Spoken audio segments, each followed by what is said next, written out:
সুপ্রিয় দর্শক আসসালামু আলাইকুম। মাই কিচেনে সবাইকে আবার ওয়েলকাম জানাচ্ছি আমার আজকের আরেকটি কেকের রেসিপি দেখার জন্য। আজকে আমি আপনাদের সাথে দারুণ মজার একটি রসমালাইয়ের কেকের রেসিপি শেয়ার করব। আজকের এই কেকটা আমি খুবই সহজ ডেকোরেশনে আপনাদেরকে দেখাবো আর কিভাবে চুলায় দারুণ মজার কেকটা বেক করেছি পুরো রেসিপিটি আপনাদের সাথে শেয়ার করব। আশা করছি আমার আজকের কেকটি আপনাদের কাছে ভালো লাগবে। ভালো লাগলে ভিডিওতে লাইক দিয়ে পুরো ভিডিওটি না টেনে দেখবেন আর আমার চ্যানেলটি সাবস্ক্রাইব করে পাশে অল বাটনটি ক্লিক করে রাখবেন, তাহলে সবার আগে নতুন ভিডিও নোটিফিকেশন পেয়ে যাবেন। আজকের এই কেকটি বানানোর জন্য এখানে রুম টেম্পারেচার থাকা 3টি ডিম নিয়েছি। আমি ডিমের সাদা অংশ থেকে কুসুমটা আলাদা করে নিয়েছি। এখন একটি ইলেকট্রিক বিটার দিয়ে ডিমের সাদা অংশটা বিট করে নিচ্ছি। আমি ডিমের সাদা অংশটা প্রথমে 1 মিনিটের মতো বিট করে নিয়েছি। এখন বিট করে যখন এরকম ফেনা হয়ে আসবে তখনই এখানে আমি 1/3 কাপ চিনি দিয়ে দিচ্ছি। চিনিটা আমি 2বারে দিয়ে বিট করে নিচ্ছি। চিনিটা যতক্ষণ না ভালোভাবে না গলবে ততক্ষণ পর্যন্ত বিট করে নিতে হবে। বিট করতে করতে দেখবেন চিনিটা ভালোভাবে গলে ডিমের সাদা অংশটা একটু শক্ত হয়ে আসবে, তখন আমি বিটারটা সরিয়ে আপনাদেরকে দেখিয়ে দিচ্ছি। দেখুন আমার ডিমের ফোমটা কতটা পারফেক্ট হয়েছে। আমি উল্টে নিয়েছি, তারপরে কিন্তু ডিমের ফোমটা পড়ছে না। এখন এর মধ্যে আমি ডিমের কুসুমগুলো দিয়ে বিট করে নেব। ডিমের কুসুমটা কালারটা চেঞ্জ হওয়ার আগ পর্যন্ত বিট করে নিচ্ছি। কুসুমের কালারটা চেঞ্জ হয়ে গেছে। এখন বিটারটা অফ করে আমি একটি কাঁটা সরিয়ে রেখে দিব। এখন এর উপরে একটি চালনি রেখে 1/3 কাপ দিয়ে দিচ্ছি ময়দা, 1 টেবিল চামচ দিয়ে দিচ্ছি কর্নফ্লাওয়ার, 1 টেবিল চামচ দিয়ে দিচ্ছি গুঁড়ার দুধ, 1 চা চামচ দিয়ে দিচ্ছি বেকিং পাউডার, 1/4 চা চামচ দিয়ে দিচ্ছি বেকিং সোডা, 1 চা চামচ দিয়ে দিচ্ছি ভ্যানিলা পাউডার, 1/4 চা চামচ লবণ দিয়ে এখন সবগুলো শুকনো উপকরণ ভালোভাবে মিশিয়ে নিচ্ছি। মিশিয়ে আমি সবগুলো শুকনো উপকরণ চেলে নিব। আমি অর্ধেকটা চেলে নেওয়ার পর মিশিয়ে নিচ্ছি। তারপরে আমি বাকি অর্ধেকটুকু চেলে নিয়ে তারপরে আমি খুবই স্মুথভাবে মিশিয়ে নিব। আর এই ব্যাটারটা আমি দেখুন বিটারে কাঁটা দিয়ে মিশিয়ে নিচ্ছি। আপনারা চাইলে প্যাচুলার দিয়েও কিন্তু মিশিয়ে নিতে পারেন, তবে মিশানোটা কিন্তু আলতোভাবে মিশিয়ে নিতে হবে, বেশি জুড়ে ফেটিয়ে মিশানো যাবে না। এখন এর মধ্যে 1 টেবিল চামচ রান্নার তেল দিয়ে দিচ্ছি। তেলটা দেওয়ার পর খুবই স্মুথভাবে মিশিয়ে নিচ্ছি। স্পঞ্জ কেকের মধ্যে আমি তেলের পরিমাণটা খুবই কম ব্যবহার করি।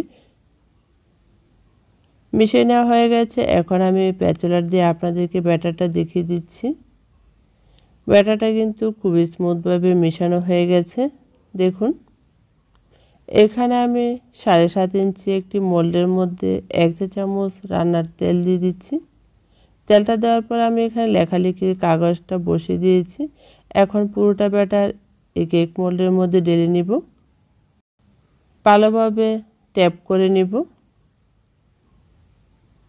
তারপরে আজকের এই কেকটা আমি চুলায় বেক করব। চুলায় আমি আগে থেকে 5 মিনিটের জন্য একটি প্যান প্রিহিট করে নিয়েছি। তারপরে ঢাকনাটা উঠিয়ে আমি কেক মোল্ডটাকে বসিয়ে দিব। তারপরে ঢাকনা লাগিয়ে একদম মিডিয়াম লো আঁচে আজকের এই কেকটা 30 মিনিটের মতো বেক করে নেব। 30 মিনিট পর আমি ঢাকনাটা খুলে আপনাদেরকে দেখিয়ে দিচ্ছি। কাঠি দিয়ে একটু চেক করে নিচ্ছি, কাঠিটা একদম ক্লিন এসেছে। ঠান্ডা করে নিয়েছি। তারপরে আমি এই কেকটা মোল্ড আউট করে নিয়েছি। কাগজটা সরিয়ে নিব। তারপরে আপনাদেরকে দেখিয়ে দিচ্ছি কেকটা মাশাআল্লাহ খুবই সফট হয়েছে। আর চুলায় দেখুন কত সুন্দর কালার হয়ে এই কেকটা বেক করে নিয়েছি। এখন এই অফ ক্যামেরায় 3 লেয়ারে কেকটা কেটে নিয়েছি। তারপরে আমি কেক বুটের মধ্যে সামান্য পরিমাণ ক্রিম লাগিয়ে কেকের নিচের লেয়ারটা বসিয়ে দিব। নিচের লেয়ারটা ভালোভাবে সেট করে দিয়ে তারপরে এখানে আমি রসমলাইয়ের রসটা দিয়ে দিচ্ছি। রসমলাইয়ের রসটা আমি সুগার সিরাপের মতো ব্যবহার করছি। তারপরে এখানে আমি ক্রিমটাকে সেট করে দিচ্ছি পাইপিং ব্যাগ দিয়ে। পাইপিং ব্যাগের মধ্যে ক্রিমটা ভরে সেট করে নিলে ক্রিমটা কিন্তু খুবই কম লাগে। এখন আমি প্যালেট নাইফ দিয়ে ক্রিমটাকে সরিয়ে নিচ্ছি। ক্রিমটা সরিয়ে নেওয়া হয়ে যাওয়ার পর এর মধ্যে আমি রসমালাই ছোট ছোট করে কেটে উপরে সেট করে দিচ্ছি। রসমালাইয়ের কেকের মধ্যে কিন্তু এভাবে রসমালাইটা অবশ্যই আপনার ব্যবহার করতে হবে।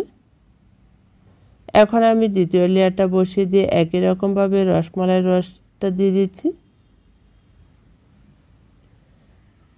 তারপরে আমি একই রকমভাবে এর উপরে ক্রিমটাকে সেট করে দিচ্ছি। প্যারাফ নাইফ দিয়ে ক্রিমটাকে ভালোভাবে ছড়িয়ে এর উপরে রসমালাইটা দিয়ে দিব। এখন আমি কেকের উপরের লেয়ারটা বসিয়ে দিয়েছি। উপরের লেয়ারও আমি রসমালাইয়ের রসটা দিয়ে দিচ্ছি। তারপরে আমি পুরোটা কেক ক্রিম লাগিয়ে কভার করে নিচ্ছি। পুরোটা কেক যখন ক্রিমটা লাগিয়ে কভার করা হয়ে গেছে, এখন আমি এই কেকটা ফিনিশিং টেনে নিচ্ছি।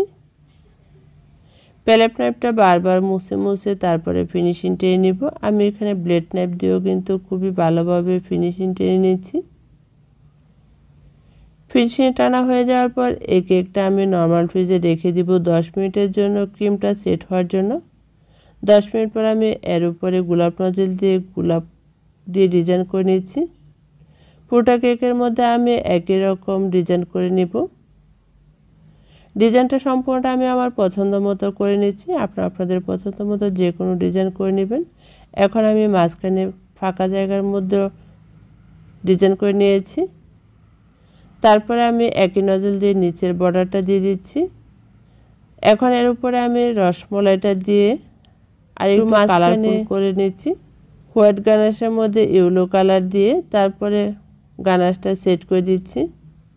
গানাশটা সেট করে দেওয়ার পর আজকের এই কেকটা আমি নর্মাল ফ্রিজে রেখে দিব 3 থেকে 4 ঘন্টার জন্য। আজকের এই কেকের ডিজাইনটা কেমন লেগেছে অবশ্যই আমাকে কমেন্ট করে জানাবেন। আমি সবসময় আপনাদের কমেন্টের অপেক্ষায় থাকি। আবারও দেখা হবে অন্য কোনো নতুন রেসিপি নিয়ে। সে পর্যন্ত সবাই ভালো থাকবেন, সুস্থ থাকবেন। আপনাদের সবাইকে অসংখ্য অসংখ্য ধন্যবাদ। আল্লাহ হাফেজ।